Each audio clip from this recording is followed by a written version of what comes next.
তুই কি বলছিস কি রে ফাটা? এটাই সেই বেলুন? হ্যাঁ রে বলা, এটাই সেই বেলুন যেটা আমি টিভিতে দেখেছিলাম। বাড়া, এটা আবার কেমন বেলুন? এই বেলুন তো আমি বাপের জন্মে দেখিনি রে। ছোটবেলার থেকে বাবা তো অনেক বেলুনই এনে দিয়েছে, কিন্তু এই বেলুন তো কোনোদিনই আনেনি রে। বালার বাল, এটা হলো দামি বেলুন, বুঝলি তো?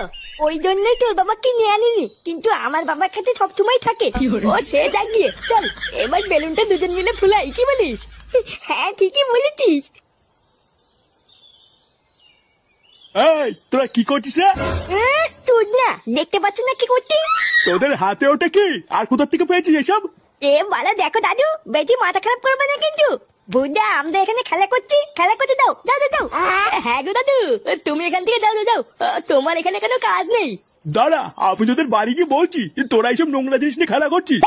বালা মহা ধ্যামনা তো, কি শুরু করলো? একটু শান্তিতে খেলছি, আরে বুলো পাতা তো সেটাও খেলতে দেবে না, দেখছিস?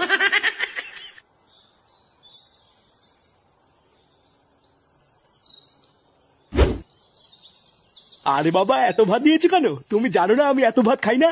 কোথায় এত ভাত দিয়েছি? অল্প দুটোই তো দিয়েছি, খেয়ে নাও।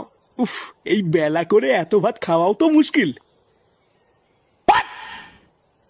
নান্টুদা, একই বাড়া, কে আপনি? না বলে কয়ে বাড়ির ভিতর ঢুকে গেছেন, দেখছেন না খাচ্ছে।